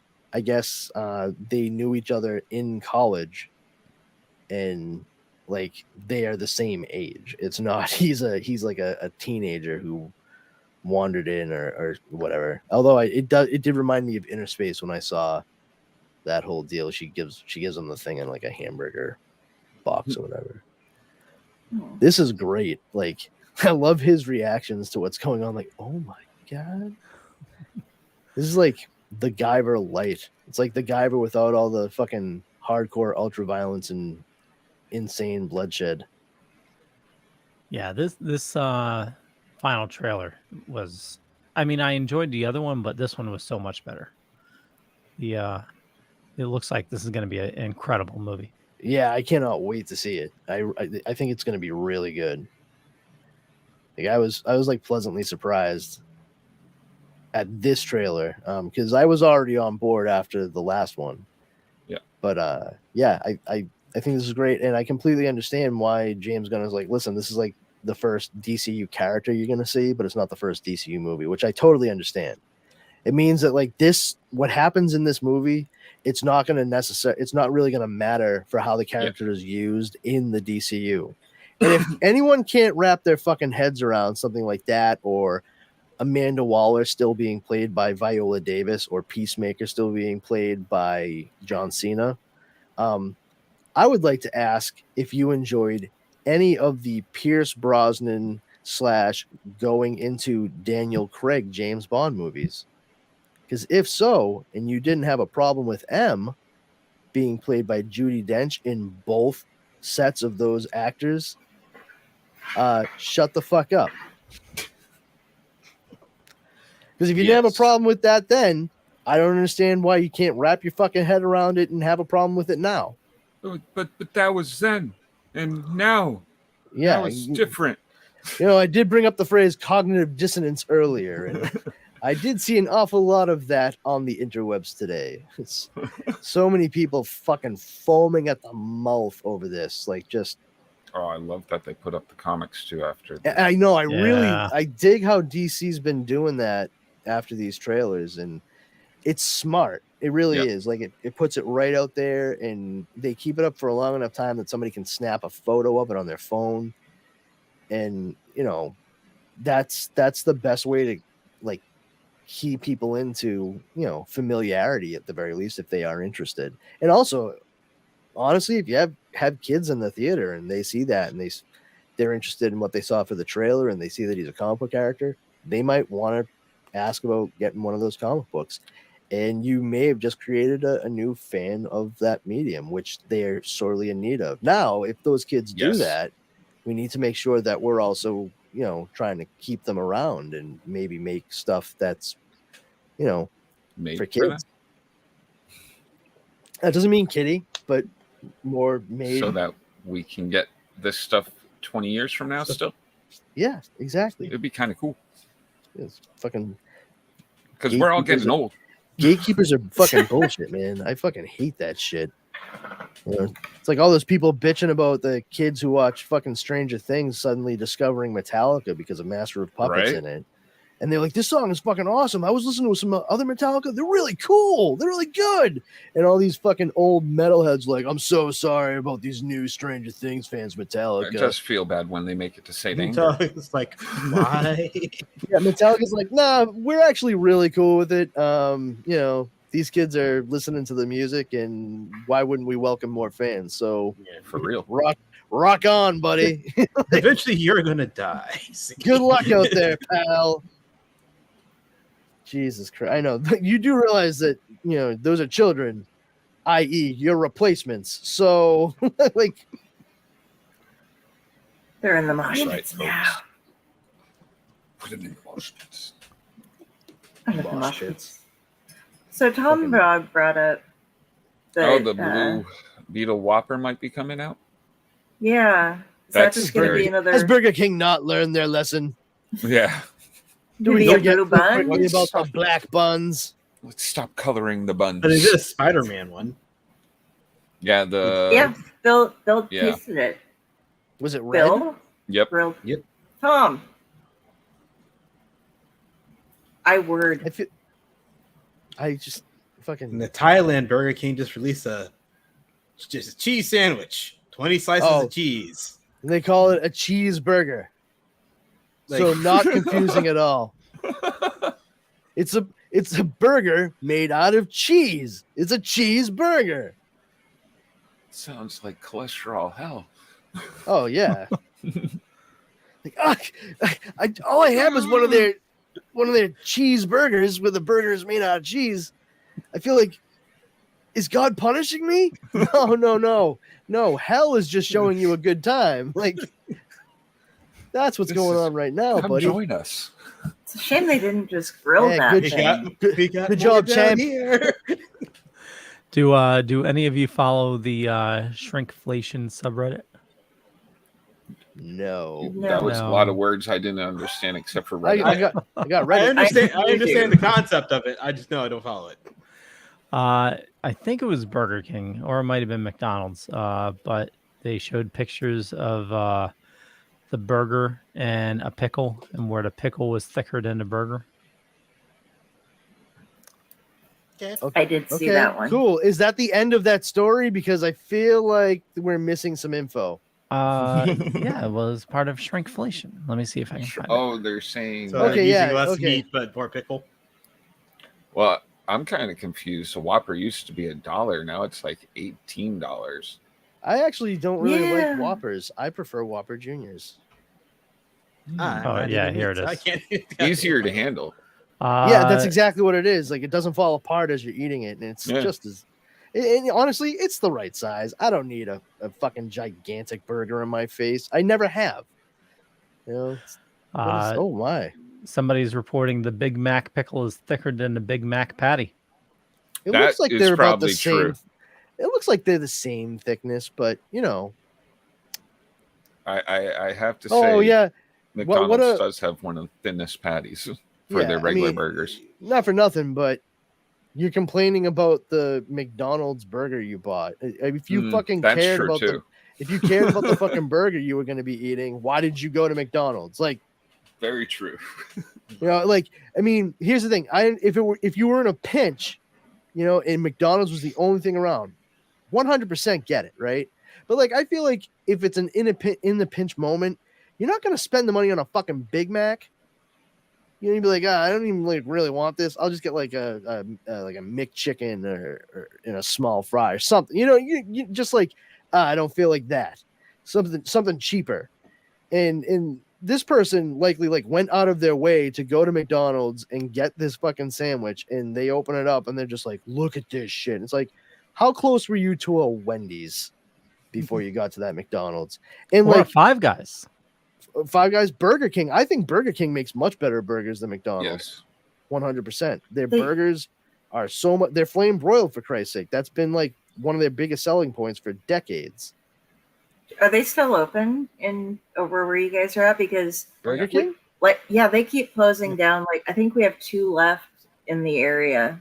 Yeah, I got a McDonald's, a Burger King right down the street from me, like literally like 4 minutes down the main road here. And I got a Five Guys right across the way, then a Wendy's on the other side of the mall. Like just outside the So I mean, this is all those are kind of New England staples. Everything else is Yeah. well, everything else is thriving here. It's just Burger King keeps apparently they just won't pay anybody, and the employees keep staging walkouts, and they just close down like almost every single store. Many years ago, terrible. I remember going into a Burger King and there being a sign saying, "Oh, their prices are going up because the people behind the counter want to earn more." And after that, I stopped going to Burger King. Oh wow! Because I'm like, why would you do that to your worker? Yeah, that's because that has nothing to do with it. Not at all. The prices have gone up because they want to make more money. No, you want to make more money, you fuckhead. Yeah. That's because you want to keep the fucking money, like the profit margins, high up for Burger King, yourself, and the shareholders. That's what it all comes down to. The shareholders are the only ones that fucking matter. Yeah. So well, I mean, they're doing that while still having like $1 for 10 McNuggets. Well, nuggets, whatever the fuck they're called. Tenders. They call them I will say at this point now, I had the tenders like a month ago. Man, they really improved since their re-release, and now that they're like nugget shaped, the chicken nuggets, not the tenders they used to be. They finally nailed it, and they actually taste just like the tenders from when we were younger, like that same peppery breading, whatever you want to call it. But yeah, it's it was surprisingly tasty. I was just like, what the fuck? These should not be this good. I'm so confused right now. I mean, as far as I'm concerned, currently, if you're looking at nuggets, I mean, you're gonna go KFC, in talking about fast food, KFC, McDonald's. I would actually put the chicken nuggets at Burger King. Popeyes above KFC. Popeyes. No, Yeah. I would put it at KFC and Popeyes. No, because you can get more at KFC than just chicken. The only fucking thing that's good at Popeyes is chicken and shrimp when they do that occasionally. Their sides, they defy like dry ass biscuit. Oh my god. Actually their biscuit is really good at Popeyes. I will give them that. I haven't been back in a while. Their new mac and cheese is really good too. Maybe because last time I went to Popeyes, it was a Worcester one. No way. Maybe that's why. Have you gotten it recently? Popeyes. Their mac and cheese, they changed it. Popeyes is also another restaurant like it's literally right down the street. I have a lot of shit right here. Yeah, but I mean, when's the last time you got the mac and cheese from Popeyes? I don't know, man. When's the last time fucking Dracula went diving into a pool full of holy water? I never. I mean, I shouldn't say never. I like Popeyes very much, but I tried their macaroni and cheese a couple of years ago, and what I'm saying was terrible. It was, but they changed. It was like a crime against humanity. They've changed the recipe. I think they did it around the fall. So it's the recently for mac and cheese shouldn't be. I hope they changed the fucking head chef at their kitchen that fucking disseminates all the recipes to everybody else, because like that shit was like I don't know. It was terrible. I agree thought with you. that like macaroni and cheese killed his parents in front of him. Like it was like a violent offense on the idea of macaroni and cheese. Like my reaction upon trying their macaroni and cheese when I got it with our meal all together, I took like one forkful and I instantly had this like quick brain flash of me just walking right back into that same Popeyes with the macaroni and cheese and throwing it at them on the counter and saying, "How dare you!" Like, just who do you think you are selling people this and calling it what you call it? Lies. You should all be ashamed on every level. You knew when I bought this how bad it was, and you let me do it. Well, I can take responsibility for my actions in that to a point. You should have helped me. Well, do yourself a favor. Give it a try. It's really good now. Leo, are you going to take the brunt of Brandon's just Wrath? killing you? Yeah, afterwards. If it's not good, Yeah, you Oh, understand. I'm telling like, you, it's good. If I, all right, Leo, you say so, buddy. So Have any of you tried it recently? Okay, but hold on. Aside from aside the macaroni and cheese at Popeyes, what other sides are good there, Leo? Well, normally I just do the mac and cheese. Yes, that's sure. Well, Because the answer is their none. mashed potatoes are okay. Yeah, I can't even believe that. at least with I don't eat KFC chicken. mashed potatoes, you get the gravy and Yeah. wonderful at that point. Oh no, I totally agree. The KFC when I get mashed like potatoes and the gravy. chicken strips and the chicken nuggets, I don't even worry about getting fucking sauce. Oh yeah, you just dip it right in a gravy. I get a thing of gravy and like that's my dipping sauce for the chicken. Like why would I dunk this in fucking ranch? Are you insane? Yeah. Like your gravy and the chicken is like the only the only reason to fucking go there. Well, no, I totally agree. You know, They don't make potato wedges anymore, so there's those that. were so good back in the day. Oh yeah, they were. Oh, I'm still on a campaign to bring back the fucking Twister. All right, like you guys never the Twister. It was. Oh no, I did. Oh, dude, it was so good. They had their own pepper ranch that they used in the wrap. It was a tortilla. They took like 2 crispy chicken strips, lettuce, tomato, in this pepper ranch sauce that they made, like dressing almost, and they just rolled it up. It was a fucking. But I mean, it was decent size and it was delicious. It was my favorite thing at KFC. It was probably one of the healthiest things, technically speaking, you could have gotten there. And slowly but surely, I saw it phase down. I was like, "Oh, all right. So you too, KFC. All right, fine. I get it. All right, we're just keeping Brandon fat. I understand. More greasy shit to stuff into my face, please." Yes, please. They really need to bring back, and you know we should change the subject, but they really need to bring back the McDonald's pizza. No. Yeah, that's a good point to change the subject. Yeah, you're right. Wow, way to bring the conversation to a screeching halt. Never had So McDonald's yeah, let's change pizza. the subject. It was in the 80s. Oh, I know it was there. I just never had it. Mm-mm. Most people didn't. That's why it's not. Well, that and the whole pizza. It's not around now. It's not something you can make at McDonald's. They're not equipped to sit there. Not with that attitude. We need can-do attitude. Are you an American or an Americant? Cameron Monaghan is going to be in the new Tron along with Jared Leto. Is this a movie? They're doing a third Tron movie? Yeah, third film. I mean, okay. They didn't learn? So Jared Leto is going to be is Tron in time? Is that going to be it? What was that? What? It's Tron in time. Tron? Are you making a Morbin he's making a time? Morbin. Yeah, Morbin Yeah, time. he Yeah. is. Oh. Yeah. Yeah. Sorry, bad joke. No. You will not. No.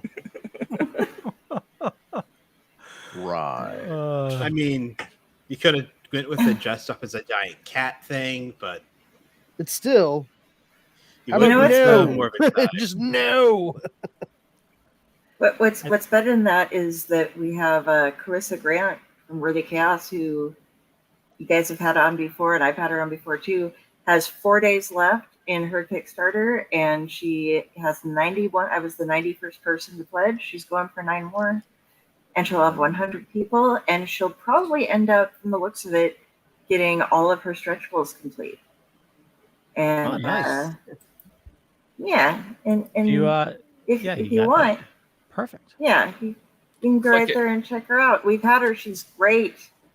She's just a lovely human being, too. Word. And her comics are yeah. Throw that up for a little bit. Kickstarter.com/projects /worthy chaos comics /worthy -chaos -redemption. Yeah. That's a So mouthful. But I hope if you people Yeah, can redemption read that. I hope people can read that are watching this. That'll be really helpful. well, if you or just do can or pause. do a Screenshot. search, Oh, do a look search at you, for Kari. Kickstarter and Worthy I was Chaos. trying to type it in as Brandon Yeah. was saying it, but then he went all fucking mushmouth from Fat Albert. All of a sudden, hey, what do you? Yeah, so just Google Okay. Kickstarter, Google Kickstarter and Worthy Chaos Comics. I'm sure that'll pop up. Yeah, Also, I got the if you first go over one, to and it was Kickstarter, amazing. if you go over there and search electric socks, that would just really make me laugh because I don't know why you would do what I just told you to. Well, let's put it in. Let's find out. Oh god. Well, Murder Hobo's going on too, but Murder Yeah. hobo. yeah, That by looks Joseph so Schmalke. fun. It does look a lot of fun. It's about a group of hobo, I guess special intelligence. No electric Is socks. this electric socks? Oh, Yeah. nobody's. Murder Hobo? You don't have to look that one up. No. I Okay. was just dropping it for Mr. Schmalke. It's only been out for 2 days. He's almost at his whatever you call it. Oh yeah. No, he already He hit his Oh, he goal. broke it. Look at that. Yeah. A few hours ago, he Good had job, it. sir. Good job, Joe.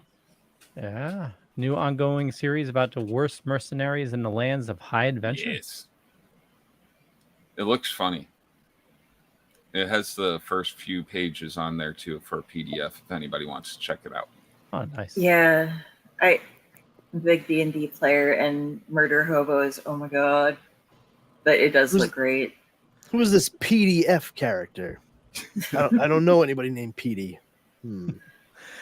So there's a digital tier for just $5. You'll receive a PDF of Murder Hobo #1.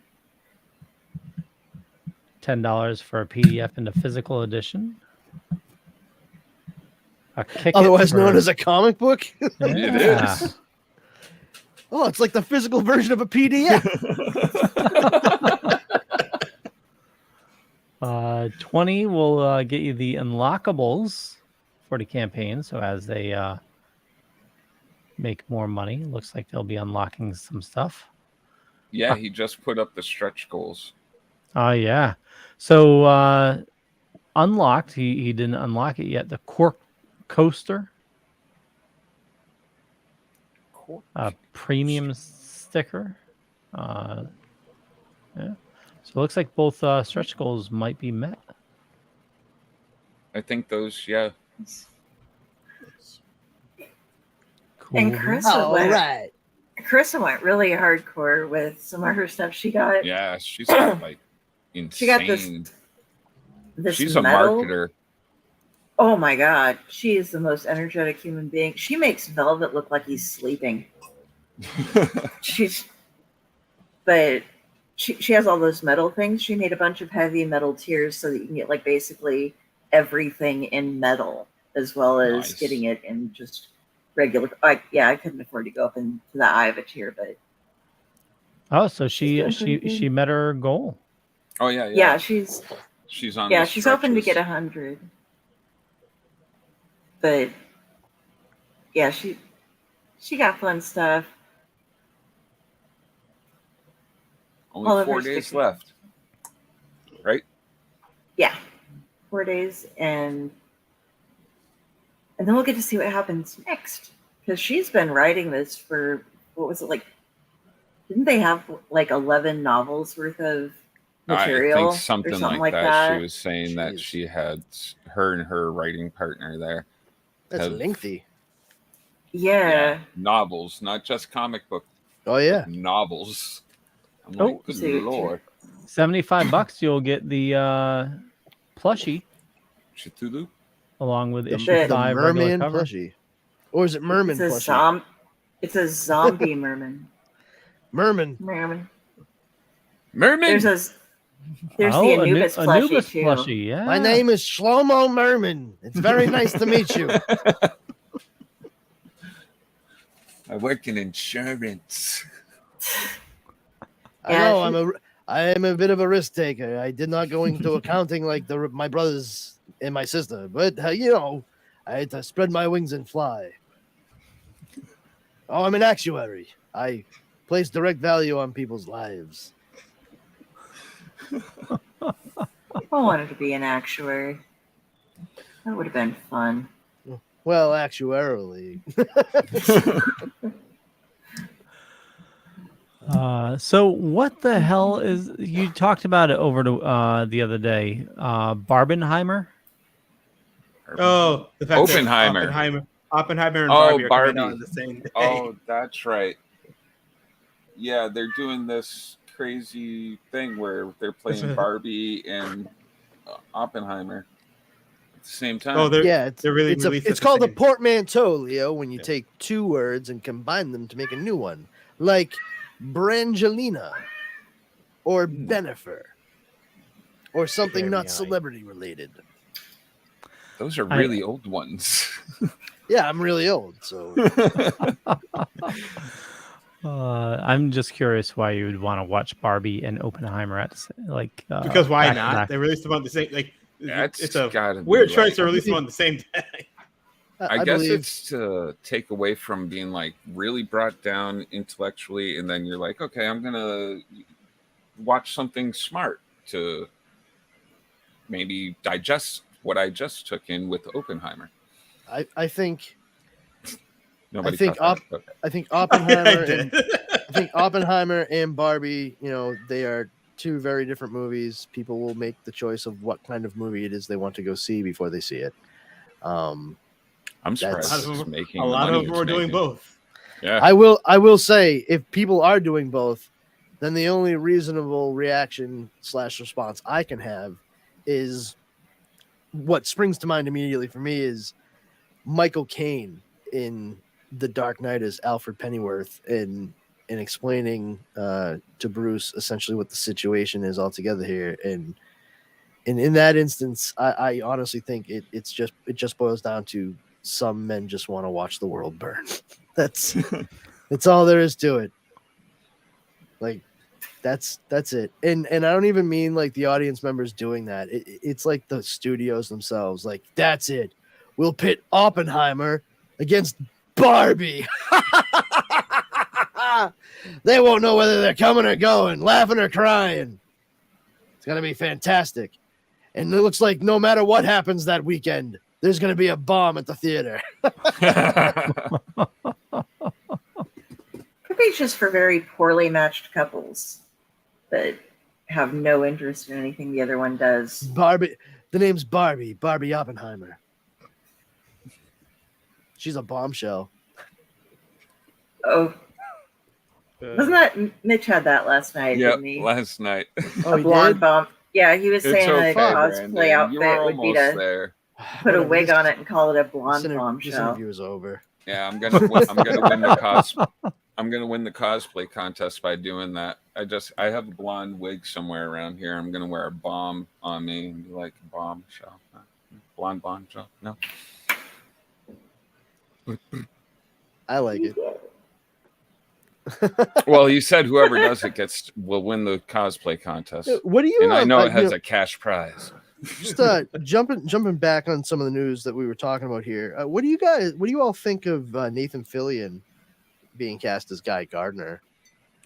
I think it's his normal demeanor. Yeah.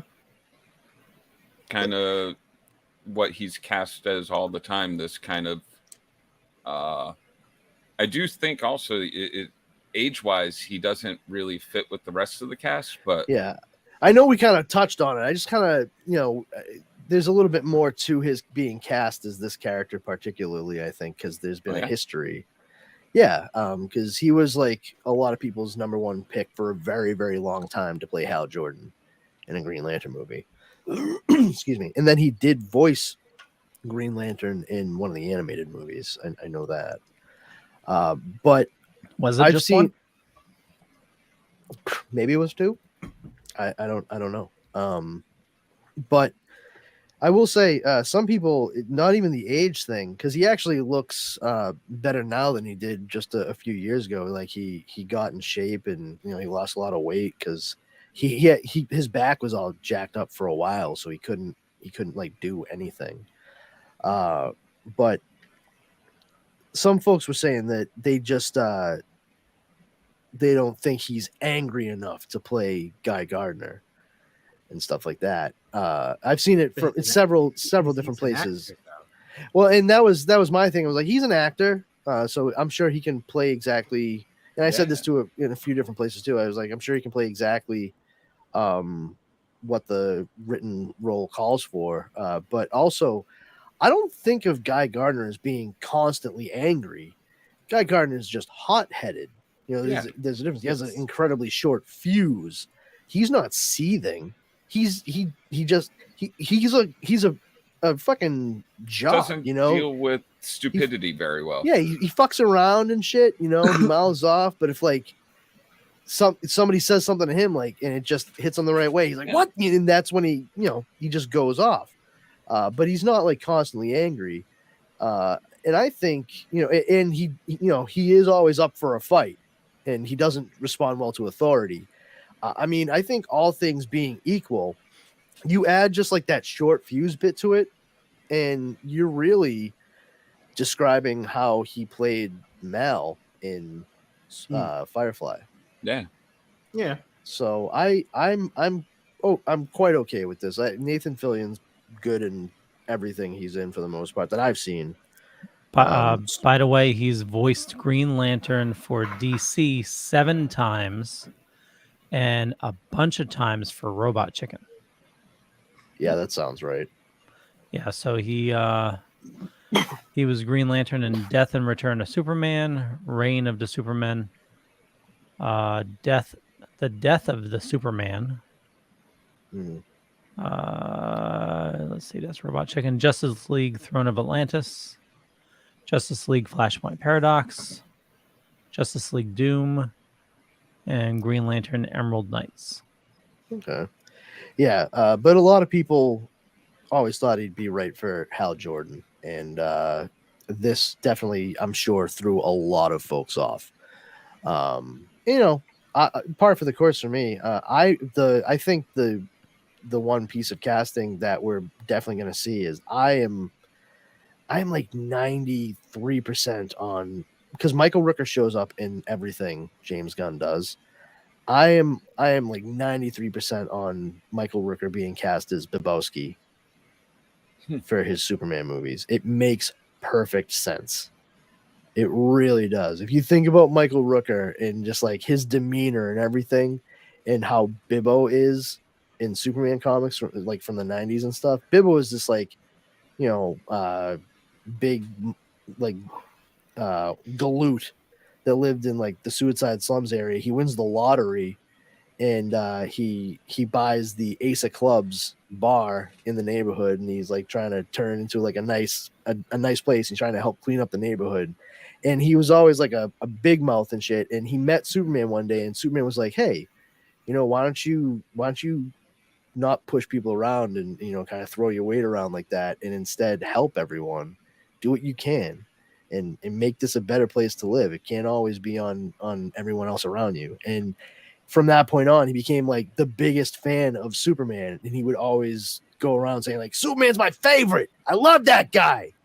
And he was like the number one fan. And Superman actually does like Bibbo a lot. And over the course of the years in the 90s, he would stop by and like, see Bibbo in Hobbs End, or Suicide Slum as it's called, in Metropolis. I can't believe I know portions of a fake city like that. But Hobbs Bay, out on Hobbs a map. Hobbs Bay. But yeah, it's I honestly can't. I cannot. If they do have Bibbo in it, I can't see anybody but Michael Rooker playing him. It would be perfect. I think that would be a perfect casting. Yeah. But nobody's talking about it. Like, I'm the only person I know that keeps bringing it up. I'm like, listen, James Gunn, cool character. Yeah, James Gunn loves this, like, loves reading comics. Like, he's been upfront about that for years. He's like, I read comics. I like comics, and there's no way that he doesn't have some kind of affinity for the character of Bibbo. I mean, he's a great, like, man on the street, like, person to just show how they react to Superman. You know, just somebody who doesn't have this like regular and adventurous interaction with him, but it's more like a, hey, Bibbo, how you doing? Hey, Superman, how's it going? Like you know, it was very cool to see. It was refreshing. I think he mostly showed up in issues of Man of Steel, I believe, by Louise Simonson and Carl Bogdanov. John Bogdanov. I'm sorry. But yeah. I you know, trying to figure out who else would round out the cast. I really hope that they really don't have Lex feature too heavily in this movie. I want to see maybe buildings being built by LexCorp or something like that in the background. Really high tech stuff going on. Yeah, I mean, I feel like I said, there should be a fair amount of that like future deco stuff going on throughout the city anyway. It should look like Metropolis, City of Tomorrow, the big apricot, you know, everything that they say about it in the comics and how they show it in the comics, because Metropolis is like this really clean, bright, shining city, except for like suicide slums, because it's like where crime is rampant, and that's an issue in and of itself. You know, a lot of people like in the comics over the years be like, why doesn't Superman do more? Blah, blah, blah. And it's like, you don't understand. He wants to. You guys, there are so many like crime bosses in this area that are willing to kill everyone around them to keep Superman and other people like him out. And that's why it was left up to somebody like Jim Harper, the Guardian, to like roll around and kick the shit out of people because nobody knew who the fuck he was. Anyway. Okay. Yeah, I know there's a deep dive on Superman shit, but it's all good stuff. It's all characters, you know. Yeah, I'm learning. Oh, yeah, the Newsboy Legion. Actually, did we all watch My Adventures with Superman? Yes, we did. Yeah. I was pleasantly surprised by it. Yeah, I kind of shocked that I liked it. I was going into it a little bit jaded because the commercial made me think kind of kiddie stuff and whatever, and I was like, why does Jimmy Olsen and it looked like they had powers and stuff. I was like, what are they doing, a whole Superman team here? But no, I was wrong. Yeah, I was like really impressed with it, and also really impressed with Chris Parnell, because that surprised me, because he was the voice of Slade. Yeah.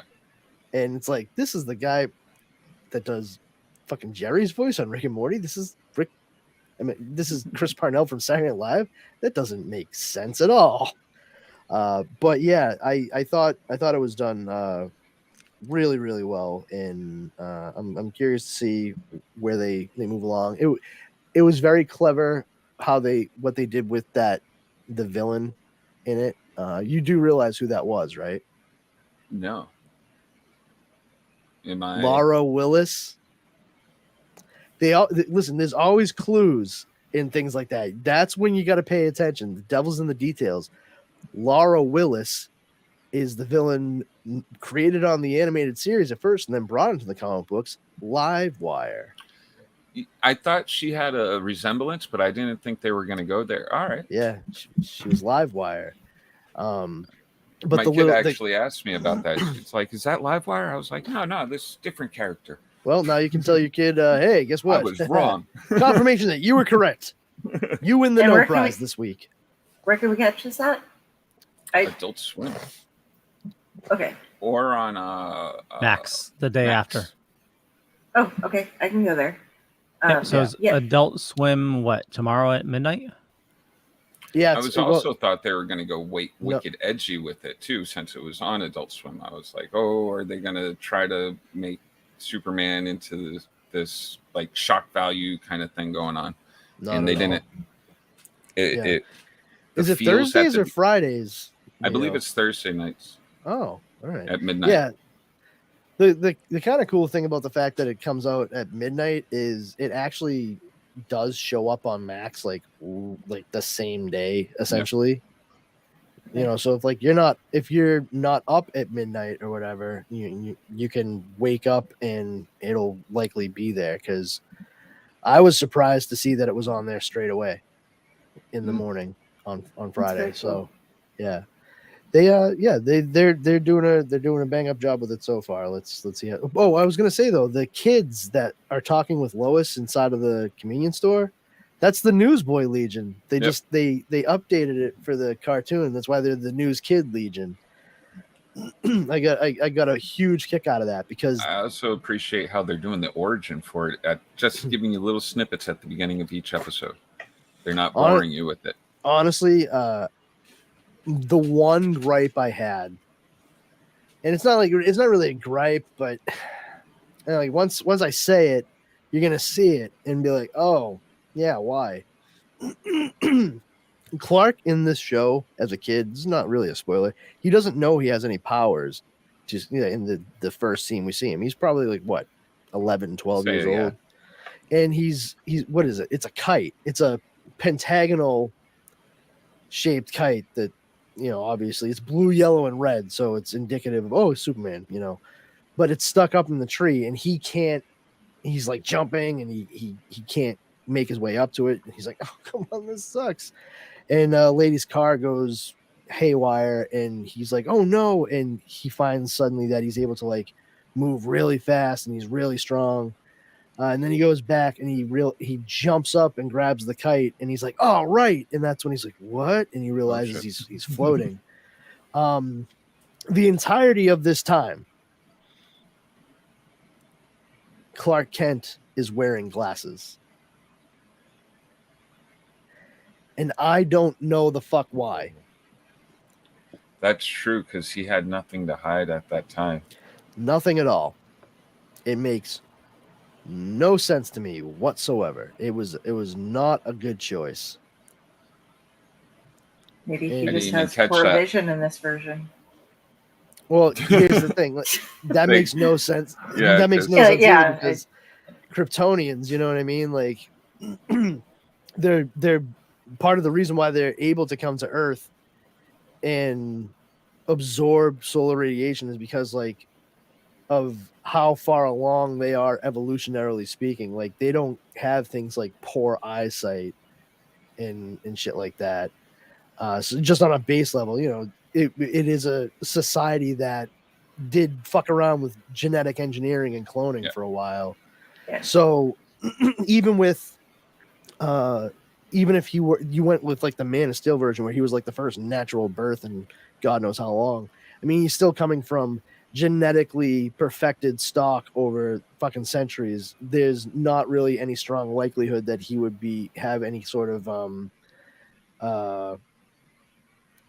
underlying condition or what have you when he was born. I don't think myopia was a problem that too many Kryptonians had to fucking focus on.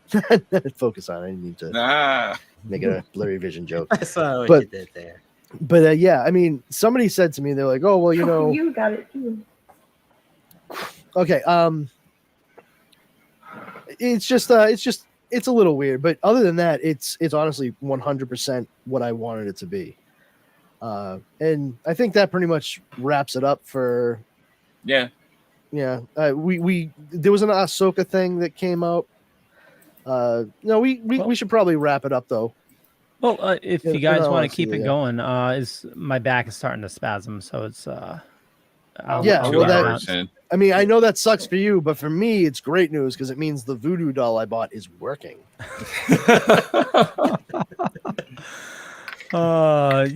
Ahsoka August 18th, but we'll definitely talk more about that next week. 2-part episode premiere, so there's that. Secret Invasion was out today, but it just came out today, so not very many people had a chance to watch it. Don't want to spoil it. Big.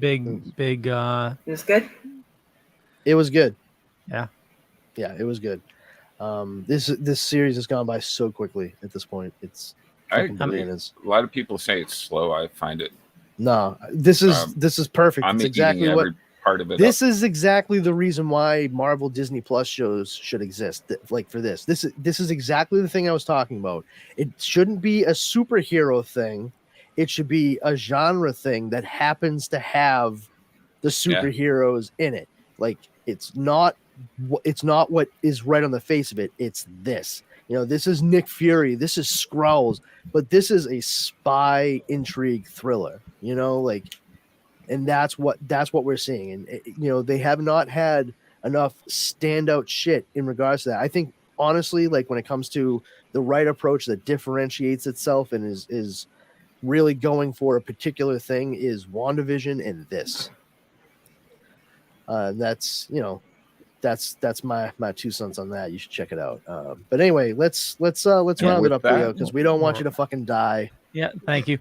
I want to thank everybody for watching. You know how to find me. All the information is show notes. I do a bunch of shows during the week that these other people will talk about, including this one, Still Token with Comics Paradox with, Brandon will tell you about comics. And I'll talk about splash pages. Yeah. Comics are usually 32 pages, have ads in them, and they traditionally used only 4 colors, but then they upgraded once. Marvel Comics actually bought out Malibu for a proprietary coloring system they had. It changed the face of the game across the industry. Oh, you meant Comics Paradox, the podcast. Oh, you should. That was confusing, Leo. I was really thrown off. No, everyone, I'm Powerful Brandon. The podcast that Leo brought up, and I mentioned here, Comics Paradox. It's me, Leo, and our friend Justin Cooper. We talk about Marvel's What Ifs, DC's Elseworlds, and all other kinds of alternate reality takes and tales about stories and/or characters you may already know and love. Such as Age of Apocalypse from X-Men, or Amalgam Comics involving both Marvel and DC, or even Star Wars Infinities by Dark Horse Comics, where they did sort of what if scenarios for each one of the movies in the original trilogy. Aside from that, we also do the Dork Night podcast, in which we cover all things Batman, just discuss and dissect everything. I like to say it's 2 guys who really love Batman and me because they asked me to be there. And it's a lot of fun. We switch off between those 2 every other Sunday. Other than that, you can check me out on Instagram at This Brandon Has Powers, on Twitter at Brandon's Powers. And if you want to check out the Powers Combined Facebook group, please do so. We're just a big consortium of dorks, nerds, and geeks that like to share news, memes, info, good times, and laughs to be had by all. Our number 1 rule there is don't be a jerk. If you violate that, you will be booted immediately. And for those 2 podcasts, as well as any number of other things on the Dorkening Podcast Network.com, you can find them wherever fine podcasts are broadcast. Awesome. Yo. Yo St. Laurent on Instagram and Threads, because I did join that. So yeah, just Yo St. Laurent on Instagram and Threads. And somewhere with a cat following me around or jumping on me randomly. Yo-Yo. Yo-Yo's the man with the nickname so nice we had to say it twice. Follow me on Facebook, Jeremy Courtney. Check out Comic Book Lovers Buy, Sell, Trade, and Auction House, also on Facebook. And check out Splash Pages every Tuesday night at 8 o'clock on Facebook or YouTube. And check out The Token Dead also every Wednesday at 7 o'clock on Facebook, YouTube, and other places. Same with Mid Week Geeks at 9 o'clock on Facebook, blah, blah, blah, blah. And hopefully soon, the re-education of Nar, or Nancy Ann Ritter, will be debuting. So Woohoo! Keep your fingers crossed, yes. And I might be showing people it. Nice. Kari. Hey, everybody. Just look me up on Facebook at Kari Sanders. If you see a crow, you know it's me. I have all of my links there. When I'm not hanging out with these fine gents, I am spending time over on the Owl Light Network, which is more of a storytelling style of podcast network. We have shows every Sunday, and this Friday, we're doing our 2nd ever episode of Tomb of the Terrible, where we review B movies, and we are doing Killer Sofa by Bernie Rao this week. It's going to be super fun, so come join us. Yeah. Awesome. Nice. Yeah. With that, we'll catch you guys later. Bye. Goodbye. Bye. Bye, everybody.